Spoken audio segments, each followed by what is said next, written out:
नमस्कार, आपके साथ हूं मैं राजीव शर्मा। पाकिस्तान के अलग अलग हिस्सों में बगावत तेज है।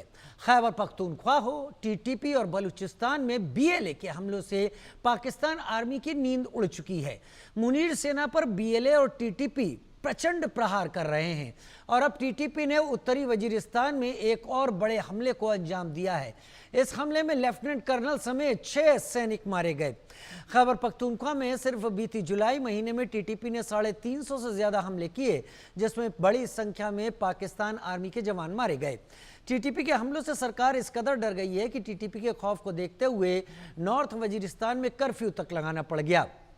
बलूचिस्तान का हाल भी जुदा नहीं है। बलूचिस्तान में एक के बाद एक हमले कर बलूचों ने पाकिस्तान को दहला दिया है। बलूचों ने सबसे ताज़ा हमला पंजगुर में पाकिस्तानी सेना के 91 विंग कैंप पर किया। इस हमले में बलूचों ने 8 पाकिस्तानी सैनिकों को मौत के घाट उतारा, जबकि 10 घायल हो गए।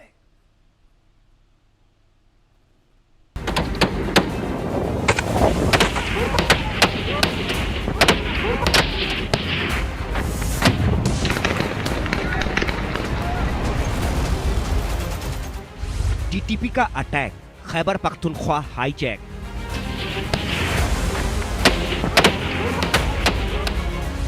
बीएलए ने बांधा सर पर कफन, मुनीर को कर देंगे मिट्टी में दफन।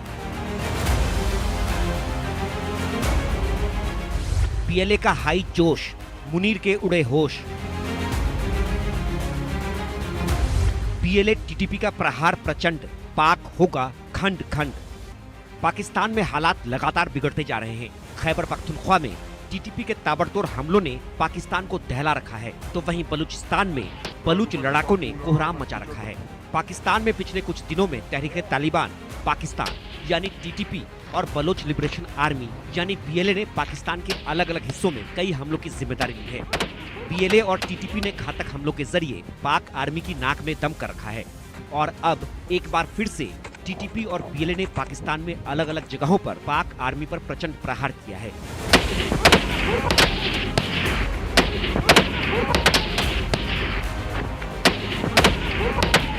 पाकिस्तान के खैबर पख्तूनख्वा सूबे का उत्तरी वजीरिस्तान जिला पाकिस्तानी सेना के लिए कब्रिस्तान बन गया है।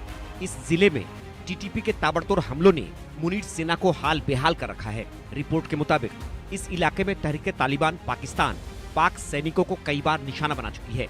पाक सैनिकों का प्रचंड प्रहार इस कदर जारी है कि बलूचिस्तान की तरह से इस इलाके से भी पाक सैनिकों को चेक पोस्ट छोड़ने को मजबूर होना पड़ रहा है और अब उत्तरी वजीरिस्तान में टीटीपी ने एक बड़े हमले को अंजाम दिया है। इस हमले में लेफ्टिनेंट कर्नल समेत 6 सैनिक मारे गए। उत्तरी वजीरिस्तान में हालात इस कदर खराब हो चुके हैं कि टीटीपी के खौफ को देखते हुए वहां कर्फ्यू तक लगानी पड़ रही है। इस दौरान सभी प्रकार की आवाजाही पर प्रतिबंध लगा दिया गया है।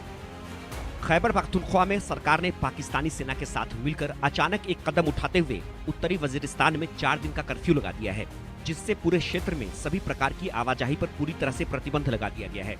हाल ही में खैबर और बाजौर में भी इसी तरह का कर्फ्यू लगाया गया था, जिससे स्थानीय लोगों और विश्लेषकों में भी ये चिंता पैदा हो गई है कि सेना जानबूझकर जनजातीय क्षेत्रों से बातचीत के जरिए वापसी को उचित ठहराने के लिए अशांति पैदा कर रही है। खैबर पख्तूनख्वा में पाकिस्तान आर्मी की हालत खराब होने का सबूत भी सामने आ चुका है। जानकारी के मुताबिक जुलाई के महीने में टीटीपी ने 360 से ज्यादा हमले किए। सिर्फ खैबर पख्तूनख्वा में 360 हमले करने का दावा है। टीटीपी ने ताबड़तोड़ हमलों से पाकिस्तान को दहला दिया है। टीटीपी ने खास तौर से पाकिस्तानी आर्मी को निशाना बनाया। टीटीपी ने 199 सैनिकों को मौत के घाट उतार दिया, जबकि इस दौरान पाक आर्मी के 276 जवान घायल हुए। टीटीपी ने सेना के 17 जवानों को बंधक भी बनाया। तो वहीं बलूचिस्तान लंबे समय से अस्थिरता, अलगाववाद और सेना के खिलाफ विद्रोह से जूझ रहा है। बलोचों ने पाकिस्तानी सेना को सीधी चेतावनी दी है। बलोचों ने एक बयान में कहा कि पाकिस्तान की सेना देश को बर्बाद कर रही है, उसे सबक सिखाना जरूरी है। बलोचों के सेना के खिलाफ मोर्चा खोलने से शहबाज सरकार के लिए एक और संकट खड़ा हो गया है। बलूचिस्तान में बीएलए पाक आर्मी पर कहर बनकर टूट रही है। बलूचिस्तान में बलूचों ने सेना के खिलाफ मोर्चा खोल दिया है और एक बार फिर से बलोचों ने पाक आर्मी को निशाना बनाया। इस बार बलोचों ने पंजगुर के ग्वारगो में पाकिस्तानी सेना के 91 विंग कैंप पर हमला किया। इस हमले के जरिए बलोचों ने 8 पाकिस्तानी सैनिकों को मौत के घाट उतार दिया, जबकि कैप्टन उसामा समेत 10 जवान घायल हो गए। बलोचों के अटैक में मारे गए जवानों में गुलाम अली का नाम भी शामिल है। कुल मिलाकर कह सकते हैं कि बीएलए और टीटीपी भी मुनीर सेना के लिए काल बनी हुई है। बीएलए और टीटीपी के ताबड़तोड़ हमलों ने पाक आर्मी की कमर तोड़ दी है और अब एक बार फिर से बीएलए ने पाकिस्तान को दहला दिया है। Bureau report, India news.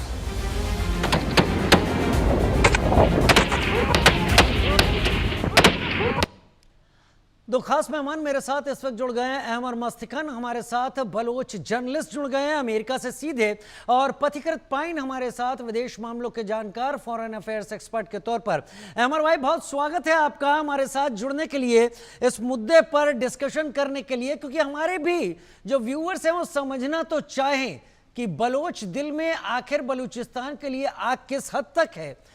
सवाल मेरा ये है कि अभी यूएस एम्बेसी ने पाकिस्तान में कराची को लेकर एक खास एक नोटिस जारी किया है, एक थ्रेट जारी किया है, और अपने सिटीजन्स को कहा है कि वो कराची के होटल्स, मार्केट और तमाम जगहों पर बचें, और यहाँ पर जाने से इसलिए बचें कि यहाँ पर किसी तरीके का कोई अटैक या कुछ भी ऐसा हो सकता है जो जान को खतरा हो सकता है।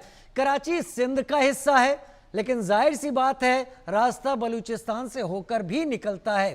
क्वेटा से कराची जाने वाले लोग अक्सर समझते हैं कि बलूचिस्तान की सरहद में अगर पाकिस्तानी बनकर आ रहे हैं तो दिक्कतें तो होंगी। ये थ्रेट, ये क्या कहता है अमेरिकन एम्बेसी का? देखें, अमेरिकन एम्बेसी ने ये जो, जैसे आपने कहा, कराची के लिए राजीव भाई, कराची वैसे हिस्टोरिकली बलोच मेजॉरिटी शहर था, और मुझे तो इस वजह से भी इस पाकिस्तान के बनने पे इंतहाई नाराज़गी है, क्योंकि ये शहर जो है पहले 47 में इसमें या तो पढ़े लिखे हिंदू और साहूकार हिंदू थे, सिंधी हिंदू, और जो मेजॉरिटी थी कराची की उसमें बलोच थे। तो ये जिन्ना ने आके ये शहर हमसे ले लिया, और अब इनके नज़रें जो है ग्वादर और दूसरे शहरों पर है। तो हमारा तो अपने नौजवानों से यही कहना है कि भाई आप मर मिटें, लेकिन अपने और पोर्ट्स को, ग्वादर को या किसी और पोर्ट को इनको आने ना दें। ये बार बार ये नहीं होगा। एक नस्ल, दो नस्ल इन्होंने तबाह कर लिए, अब मजीद ये हमारी नस्लों को तबाह करने की हम इनको इजाज़त नहीं दे सकते हैं। ये यूएस जो है, आप देख लें कि यूएस हमेशा ही पाकिस्तान की फ़ौज के साथ उन्होंने दिया है।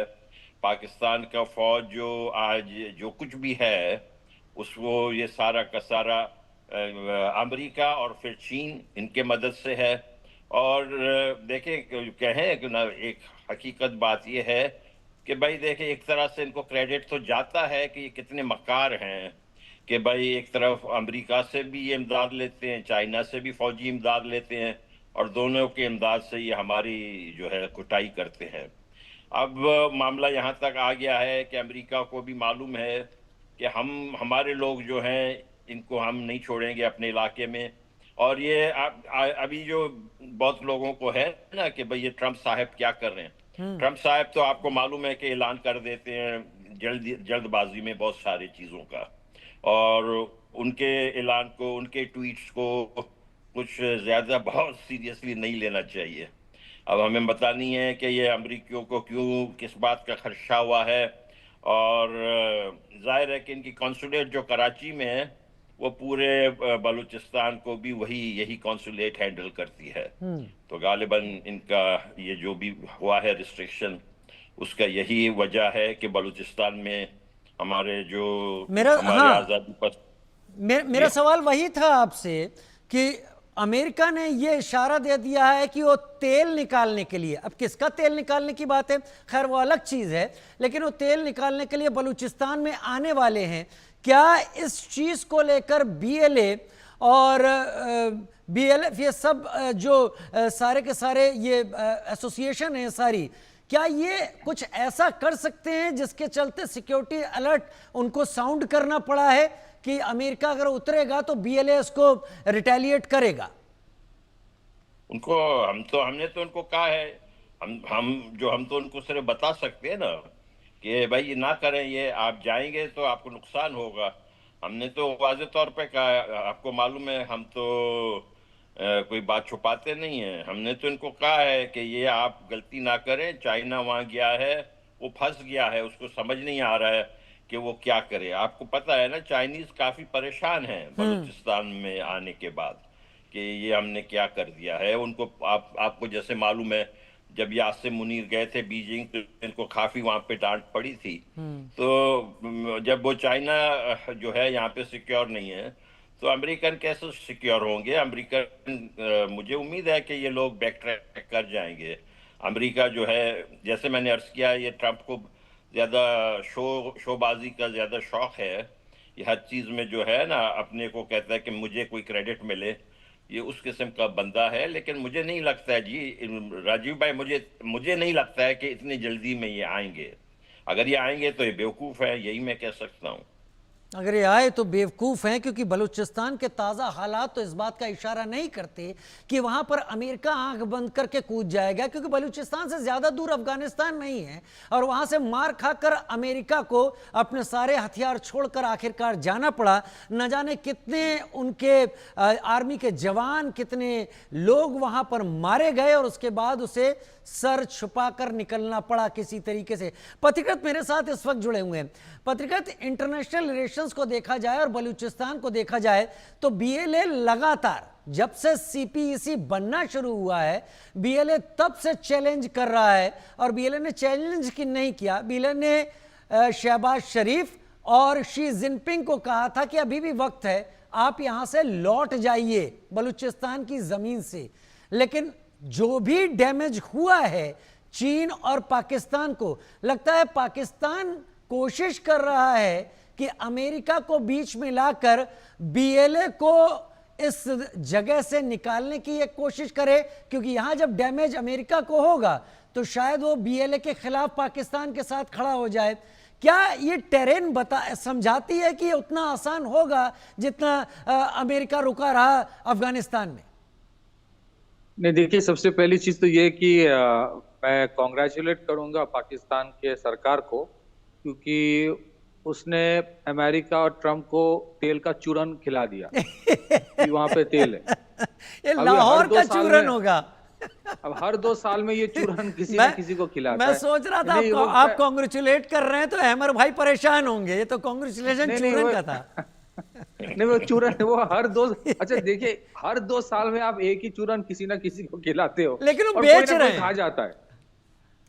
वो पहले आपने चाइना को खिलाया कि इतना प्रॉफिट है, मतलब आप पैसा गिन नहीं पाओगे। वो चले गए वहां पे। अब अफगानिस्तान में भी गए थे कि $1 ट्रिलियन का वहां पे मिनरल्स है। अब कहाँ मिनरल्स? अब तो पता नहीं चाइना इतने बड़े गड्ढे में गिरा है कि कहाँ जाए, वो निकले कि रहे, क्या करे, दैट इज अ प्रॉब्लम। अब ट्रम्प के साथ तो ये भी कहा जाता है कि वो असीम मुनीर का जो मीटिंग था उसके लिए काफी बड़ा अच्छा खासा पैसा देना पड़ा था, क्योंकि वो वहीं पे ऐसे ही होता है, लॉबी के वजह से वहां पे आपको पैसा देके मीटिंग करना होता है। देखिए, बालूचिस्तान में जो चीज हो रहा है, बालूचिस्तान में जो लोग रहते हैं वहां के लोग काफी कल्चर्ड है। उनकी डिमांड क्या है आप देखेंगे। ये बालूचिस्तान में आज नहीं, पिछले 40 साल से 50 साल से पाकिस्तान ने हर किस्म की हथियार की इस्तेमाल की, चाहे वो फाइटर प्लेन हो, हेलीकॉप्टर गनशिप हो, टैंक्स हो, आर्मर्ड पर्सनल कैरियर हो, और जिस तरह से लोगों को कुचला है वहां पे, अमेरिका ने कभी कुछ बोला नहीं। कोई पश्चिमी देश कभी कुछ बोला नहीं, क्योंकि उस टाइम इसलिए नहीं बोला, और मैं आपको यकीन के साथ बोलता हूं, ये कहा जाता था बलूचिस्तान के बारे में वेस्ट जो है बोलता नहीं, क्योंकि बलूचिस्तान में तेल नहीं है। अगर तेल होता तो डेमोक्रेसी लाने वहां पे चले जाते। तो इस तरह के वहां पे एट्रोसिटी हुई है, टॉर्चर हुई है। आज बलूचिस्तान में जो लोग हैं उनके पास खोने के लिए कुछ है नहीं। आज भी ये जो सीपीईसी हो रहा है उसमें बलूचिस्तान के लोगों का कितना शेयर मिल रहा है आप देखेंगे। इंडिया में चाहे कोई भी स्टेट हो, वहां से कोई अगर मिनरल्स निकलता है, वहां पे कोई फैक्ट्री लगता है, उस पर्टिकुलर स्टेट के इंटरेस्ट को हमेशा से ध्यान में रखा जाता है। बहुत सारे स्टेट से जहां से मिनरल्स आते हैं, लेकिन उनके इंटरेस्ट को, हित को ध्यान में रखा जाता है। क्या पाकिस्तान ने कभी बलूचिस्तान या खैबर पख्तूनख्वा के इंटरेस्ट को, हित को नजर में रखा, या सिर्फ अपने वो जो पाकिस्तान के पंजाब है उसके हित को हित सुना है? तो आज इनके पास खोने के लिए कुछ है नहीं, तो इसीलिए ये कर रहा है जो उनके पास ऑप्शन नहीं है दूसरी चीज। और देखिए, मैं ये कहना चाहता हूं, बालूचिस्तान के जो बालोच लिबरेशन फ्रंट, वो जो अटैक करते हैं, जो भी है, दिखने में आता है कि वो सिर्फ पाकिस्तान आर्मी या आर्म फोर्सेस को ही टारगेट करता है। वो बेसिकली कोई नॉर्मल जगह पे जाके सिविलियंस को टारगेट जनरली नहीं करते। तीसरी चीज है, वहां का टेरेन ऐसा है, आप वहां पे टिक नहीं पाओगे, वहां पे पाकिस्तान आर्मी टिक नहीं पाएगा। तो ट्रंप जाके क्या करेगा वहां पे? ट्रंप जाके तेल मतलब उस ट्रंप को अगर किसी तेल कंपनी को वहां भेजना है तो फिर पहले ट्रंप को आर्मी भेजना पड़ेगा। अब आर्मी के बारे में ये एक कहानी है, अमेरिका के आर्मी के बारे में एक कहानी है कि अमेरिका के आर्मी जो है ना, अफगानिस्तान में 20 साल रहा, 4-5 प्रेसिडेंट बदल गए, ट्रिलियंस ऑफ डॉलर्स खर्चा किया और हजारों के तादाद में लोग, सेना के लोग वहां मर गए। क्या किए, करने क्या गए थे? तालिबान को रिप्लेस करने गया था। किसके साथ रिप्लेस किया? तालिबान के साथ रिप्लेस कर। तो पहले तालिबान था, फिर उस 20 साल बाद वही तालिबान के हाथ में सब रख के चले आए। तो ये मुझे पता नहीं कि ट्रंप साहब कौन उसका स्पीच लिखता, इतना नाराजगी इंडिया से है, लिख दिया कि मैं पाकिस्तान जाऊंगा तेल। अरे आपको मैं तेल का एक एस्टिमेट देता हूं, वहां का जो एस्टिमेट है कि पाकिस्तान में कितना तेल है, 343 से 353 मिलियन बैरल। अच्छा, इंडिया के पास कितना है? 5 बिलियन बैरल। 5 बिलियन बैरल मतलब 10 गुना से 12 गुना ज्यादा। वो तेल जो इंडिया के पास है वो भी ना के बराबर कहा जाता है, 5 बिलियन भी ना के बराबर माना जाता है। तो 300 मिलियन क्या है? कुछ भी नहीं है। उस तेल के लिए अमेरिका जाएगा? अगर अमेरिका को लगता है कि ईरान को मात देने के लिए मुझे एक बेस चाहिए पाकिस्तान में और मैंने बहुत बड़ा एक दाव मार दिया, मैं 30 पार खान हूं, तो वो जाए बालूचिस्तान में। पिछले वो 20 साल का जो एक्सपीरियंस अमेरिकन आर्मी का फौज का रहा है, चाहे वो अफगानिस्तान में हो, चाहे वो पाकिस्तान में हो। और तीसरी चीज बहुत इंपॉर्टेंट, ये सिर्फ बालूचिस्तान की बात नहीं है, पूरे पाकिस्तान में अमेरिका के प्रति एक नफरत है। अमेरिका के आर्मी और पॉलिटिकल एस्टैब्लिशमेंट पैसा खाता है, वो अलग चीज है, लेकिन लोग आवाम जो है वो नफरत करते हैं। नफरत इसलिए करते हैं कि जो रेडिकलाइजेशन हुआ है पाकिस्तान की सोसाइटी के, जिसकी वजह से बालूचिस्तान का भी नुकसान हुआ है, क्योंकि बालूचिस्तान के लोग रेडिकलाइज उतने हैं नहीं, वो सिंथेटिक कल्चर में विश्वास करते हैं। उस रेडिकलाइजेशन का पैसा भी पश्चिम से आया था। किस वजह से आया था? अफगानिस्तान से कम्युनिस्टों को हटाने के लिए। वो रेडिकलाइज माइंडसेट आज जो पाकिस्तान में है, वो तो वैसे ही अमेरिका से नफरत करता है। तो अमेरिकन वहां पे जाएगा तो वहां पे वेलकम थोड़ी होगा। ये सिर्फ बालूचिस्तान की बात नहीं कर रहा, पूरे पाकिस्तान की बात कर रहा हूं। जाने से पहले ही अभी से पहले से वो अलार्म दे रहा है, वार्निंग दे रहा है, यहाँ टेरर अटैक हो सकता है, वहां टेरर अटैक हो सकता है। तो बात यह है कि ट्रंप साहब जो बोल रहा है, उनकी कहनी और करनी में बहुत फर्क होता है। ये आप कह सकते हैं कि पाकिस्तान के लिए उसको लगेगा कि अगर अमेरिका आ जाए तो कल अगर कुछ और इंडिया के ऊपर किया जाएगा तो अमेरिका बचाने आएगा। ऐसा नहीं है। अगर ऑपरेशन सिंदूर अगर पहले फिर से बालाकोट या पहलगाम होगा तो ऑपरेशन सिंदूर फिर से होगा। तो पाकिस्तान के जो आवाम का इंटरेस्ट होता है, या फिर स्पेसिफिकली बालूचिस्तान खैबर पख्तूनख्वा का जो इंटरेस्ट होता है, और उनके एस्टैब्लिशमेंट का जो इंटरेस्ट होता है, वो अलग होता है। अब खैबर पख्तूनख्वा की बात में बोल देता हूं थोड़ा। यहाँ पे बहुत सारे एरियाज में कोलैबोरेशन दिखता है बालूचिस्तान के लोगों और खैबर पख्तूनख्वा के ऑर्गेनाइजेशन के बीच। खैबर पख्तूनख्वा में ये जितने सारे पाटा रीजन पहले जो होता था, फेडरली एडमिनिस्ट्रेटेड ट्राइबल एरिया, यहां पे तालिबान को बनाया पाकिस्तान ने, पैसा दिया अमेरिका ने, उस तालिबान को बना के फिर रशिया से, सोवियत यूनियन से लड़वाया। फिर वो तालिबान इतना रेडिकलाइज हो गया कि वो फिर अफगानिस्तान को कब्जा किया, फिर ओसामा लाया। उसी तालिबान को जिसने पाकिस्तान ने बनाया था, अपने आप को अपने पिछवाड़े और मेरे पीठ को बचाने के लिए, फिर उसने क्या किया? 9/11 के बाद अमेरिका से हाथ मिला के वही तालिबान और खैबर पख्तूनख्वा के ट्राइबल के ऊपर बमबारी, ड्रोन अटैक सब करता रहा। तो इसी वजह से ना तहरीक तालिबान की पैदाइश हुई कि उसके लिए मेरे सबसे बड़ा दुश्मन पाकिस्तान के सरकार और फौज है। तो आज जो आप देख रहे हैं ना पाकिस्तान की हालत, इसके लिए पाकिस्तान की सरकार खुद जिम्मेदार है। उसने अपने लोगों की हित को कभी ध्यान में नहीं रखा। कितना कमजोर हो गया है पथिकृत कितना कमजोर हो गया बलूचिस्तान में अब पाकिस्तान। क्या बीएलए और दूसरे एसोसिएट्स जो हैं, जिसमें बलूच यकजहती कमेटी भी है, ये लोग कितना नजदीक आ गए और कितना दूर हैं अपना झंडा फहराने से? राजीव जी देखिए, इंडिपेंडेंटली बालूचिस्तान एक अलग देश सरवाइव करेगा कि नहीं करेगा वो मुझे पता नहीं है, लेकिन अगर आप बालूचिस्तान की पूरे टेरेन को देखेंगे, मैप देखेंगे, बहुत सारी ऐसी जगह पे है जहां पे पाकिस्तान के आर्मी जो है ना, वो अपने गैरिसन से बाहर निकलते नहीं है। वो अपने गैरिसन और जहां पे उनका बैटेलियन है उस कंपाउंड से बाहर निकलता नहीं। एक गैरिसन और दूसरे गैरिसन में अगर अंतर है, डिस्टेंस है 100 किलोमीटर, उसमें उस बीच को सैनिटाइज करना होता है। जब आर्मी जाता है उसके पहले रोड ओपनिंग पार्टी जाता है। उनके पास वो कैपेसिटी है ही नहीं आज। कैपेसिटी क्यों नहीं है? कि वॉर ऑन टेरर के नाम पे जो चूरन खिलाया था अमेरिका को, उस टाइम जो पैसा मिलता था अमेरिका से, $33 बिलियन मिला कि मैं वॉर ऑन टेरर कर रहा हूं। एक तरफ अमेरिका के साथ फाइट करता है तालिबान के खिलाफ, और फिर तालिबान और अलकायदा को वो इंफॉर्मेशन इस तरफ से दिया जाता था कि किस तरफ से अमेरिकन डबल क्रॉस। तो वो पैसा फिर इस्तेमाल होता था बलूचिस्तान में ये सब करने के लिए, इन लोगों के ऊपर ह्यूमन राइट्स वायलेशन के लिए। आज वो पैसा है नहीं, तो वो लड़ाई करने की सिचुएशन में अभी है नहीं। लड़ाई इन द सेंस उस जगह को डोमिनेट करने की स्थिति आज पाकिस्तान आर्मी के पास है नहीं।